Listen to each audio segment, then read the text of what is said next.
and welcome to our Parenthood, where we have conversations on principles and practical tips regarding parenting, marriage, and family life. I am Thammie. And I'm Dennis. We are a family on a mission to see other families flourish. Hello and welcome to our Parenthood. This is Thammie and I am with Dennis, Jess. welcome to our episode today. Medyo exciting ang episode natin. Bakit exciting? Dahil excited talaga. Dahil we have a different format for this episode. Okay. We've gotten some questions from our viewers and our subscribers. Pag di ka pa subscribe sa YouTube, why? And on our Spotify, please subscribe and rate us a 5-star rating para tumaas kami sa algorithm. Support nyo na sa amin dahil ministry lang namin. Okay? We're grateful and we're thankful Yeah. Oh, okay. for your for supporting us. No, so today we have questions that we would like to answer. We don't know how long we'll answer it. Pag mahaba, we'll cut this down to different episodes. But these are questions coming from you guys. So, babasahin ko na para masagot mo. Okay? Hindi ako magbabasa para ikaw masagot. No, ako na, mas maganda English ko. Sige. First question. Hi, Dennis and Thammie. Blessed with your podcast. You guys have really opened our eyes on how to believe in our kids. And we are really trying to build up their confidence and shape good values in them. However, me and my husband both grew up from dysfunctional families. So how can we shield our kids from our toxic family cultures without compromising their relationship with cousins? Frankly, sometimes we have a tendency not to attend family gatherings because we don't want our kids to be exposed in negative feedback from extended families. Hell. Loaded. Loaded. Heavy words. Dysfunctional. Toxic. Toxic. In short, like, love nila yung family nila. Kaya lang. Hindi nila like. Pwede naman yun. Pwede. Nangyayari You love them, yun. Yeah. you just don't like them. But, so, paano natin sasagutin? Oh. But it's like, na-imagine ko habang binabasa mo, parang it's, one of the things we see in a lot of movies. Yung mga ganon. Yeah. And I think it's something we really cannot shield our kids from. It's gonna happen.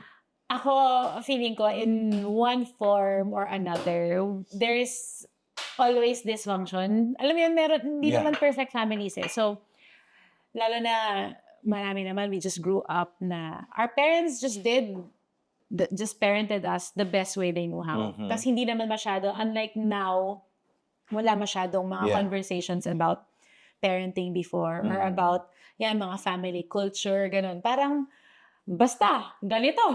Parang ganun lang naman before. So, there's a lot of this. Yeah. Ako, thankful ako dahil tinanong niyo to. Because I know you guys are intentional about building a healthy family culture. That's why you listen to this podcast. And that's why you're asking these hard questions.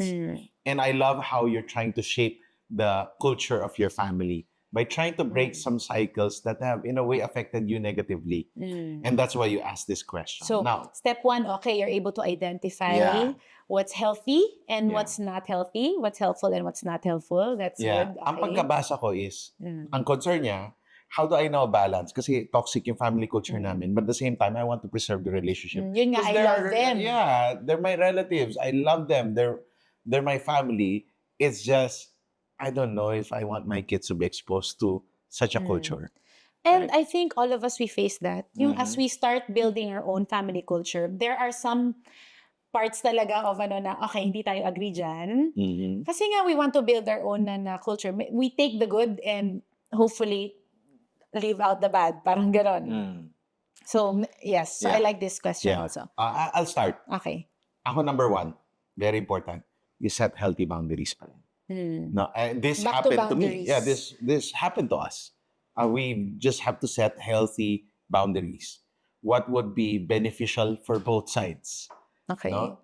Kasi I'm for preserving family relationships, which means I will have to show up in very important events. But it doesn't have to be like every week that I'll be there. Sa akin kasi, it's really okay to set boundaries, lalo na sa family gatherings naman. It's not like, ako, lagi nilang check attendance ko. No? But it's also... Meaning not all naman talaga you have to go to. Yeah, we don't have to go to all. Kami, never naman naging complete attendance din kami. Our family is a very big family. But maganda rin kasi that in your heart, you want to protect because you're setting up a culture that you want for your family. No? So, dalawa siya. Yeah. You're preserving your relationship with your family, with your extended family. But at the same time, you want to protect. Yeah. Gusto ko lang ulitin kasi letter P pareho. No, kasi minsan, punta ka nga, mainit naman ulo mo kasi nakikita mo yung toxic family culture. Ganun din, hindi ka rin nag-enjoy. Diba? Then, you bring that home with you and your kids see it. And now, you don't preserve the family relationship. It's a lose-lose situation. I also want to balance lang din na just because it's different doesn't mean na parang It's toxic. oo. Kasi minsan naman parang ito yung gusto kong culture, ganyan.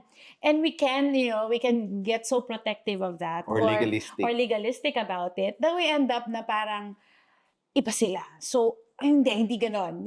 I also want my kids to learn na, we have different families, have different cultures, different convictions. We want to move in honor, we want to move in respect. At the same time, not lang parang people-pleasing lang. Or we also want to build, back to critical thinking, back to training them, how to make decisions. Parang for me, it's a good training ground to actually practice critical thinking skills.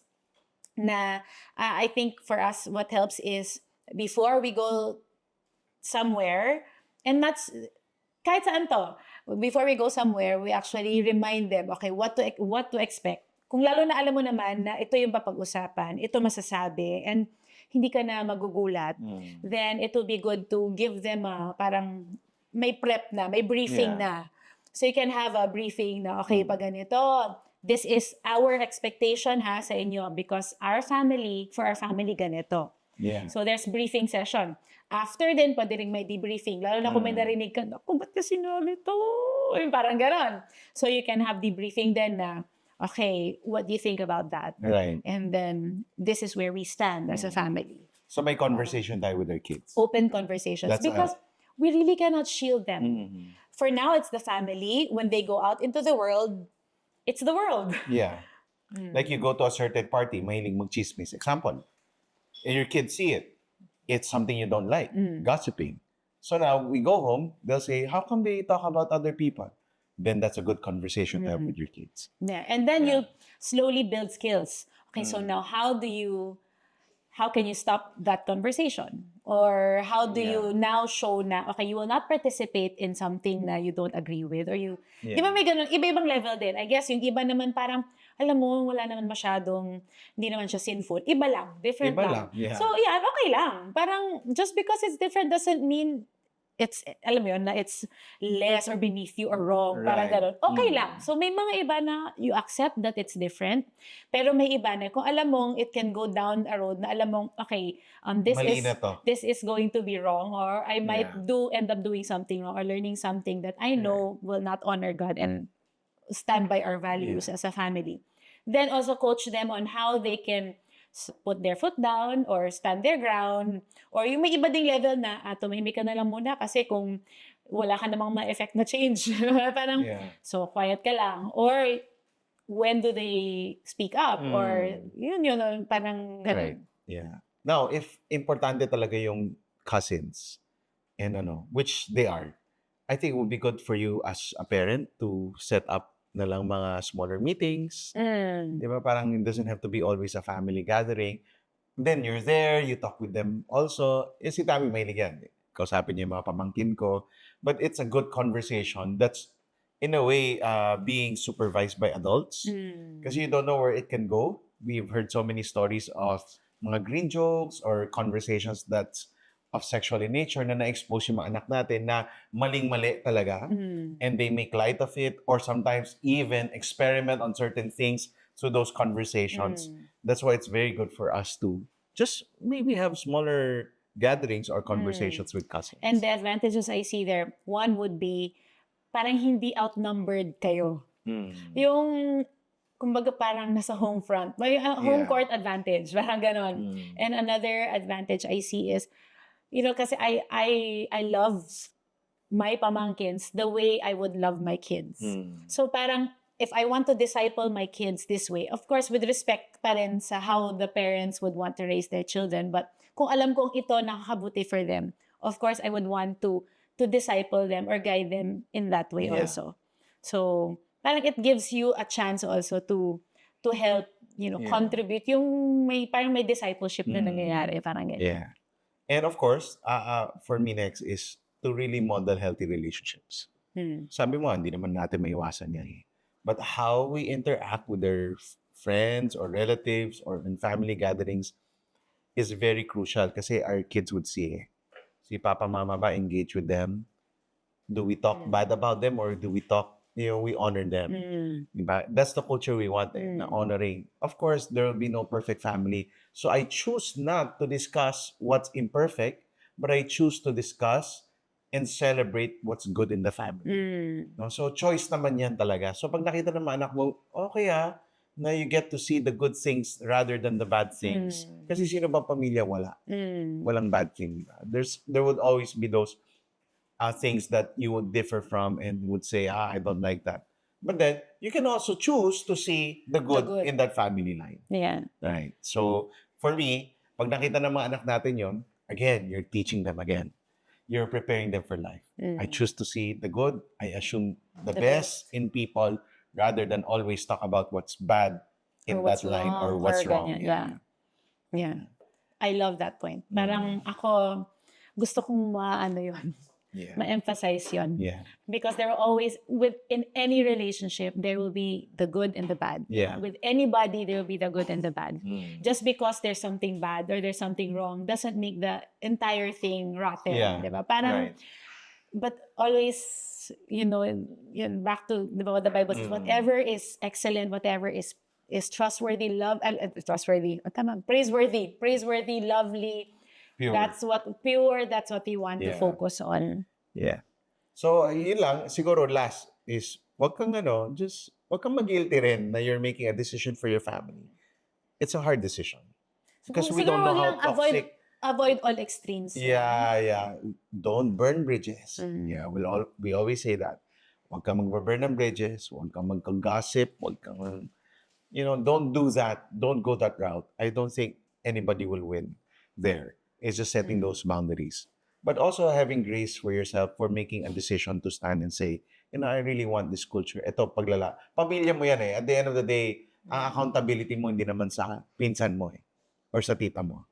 Diba? Accountability mo kay Lord.